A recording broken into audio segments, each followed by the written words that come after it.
Okay, so today we welcome onto Rare Thomas Topini, who is a bio-pharma executive with more than 20 years of experience cross-functionally, having progressed through a number of companies such as Chiesi, Alexion, GW Pharmaceuticals, and his most recent position has been as general manager of Italy of rare disease company Albireo Pharma, who were acquired by Ipsen at the beginning of the year.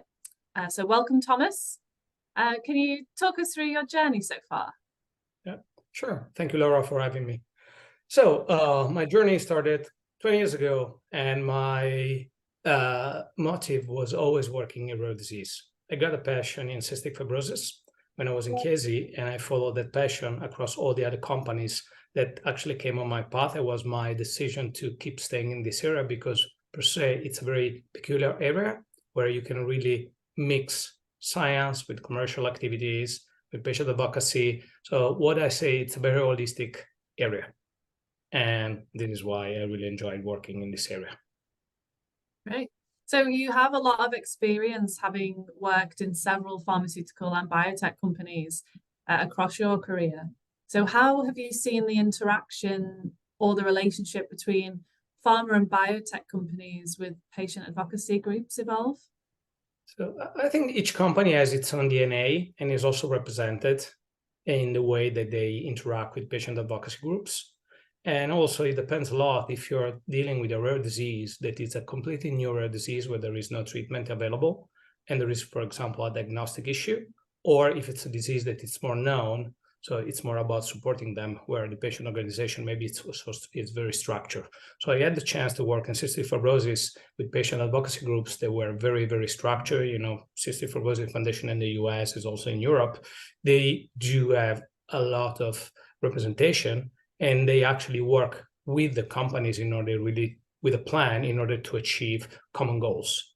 When you deal with new diseases, like the last one that I was managing in Albireo, but also, for example, in Alexion, you really need to work with them in order to help them to become advocates, because it's not too easy for them to separate from being maybe a caregiver, from being a patient, or maybe for being a parent of someone with a rare disease and moving towards something more structured that is actually being able to obtain what they feel is for them appropriate and needed. So why is this particularly important within the rare disease space? It's important because I call it like a triangle. You have the company, you have the patient advocacy groups, and you have the physician and all the other stakeholders. Usually you put the stakeholder like payers instead of the patient advocacy group or the patients. But in reality, you really need to work with the patients and the physician, because usually patients ask directly to the company or to the physician even before most of the physicians are aware of a new treatment. And this is the first point. You really need to be able to help physician and patients in order to speak the same language, because, you know, same language is good. You know, we're talking English, I'm Italian, you are from the UK. I think common language always helps. And this is very peculiar. It's not happening in any other area. And at the same time, the fact that why it's so important is because they will be representing themselves in front of the physician saying, I do deserve this, and they will help you to fight all the barriers that maybe pharma companies do actually see in the access or in the reimbursement. So they become partner because they have a legitimate interest of having the drug for them, and for physicians want the product, and they can really help you to move some hurdles that you might face when you actually bring a rare disease drug to the market. And how do you think this will evolve further moving forward, taking into consideration innovative therapies such as gene therapies, where the patient is really, really closely involved? Yeah, so patients are becoming way and way more educated. That's the first point. So they know what they're talking about. They try to study, you know, internet, Google, AI helps because they can get information way quicker.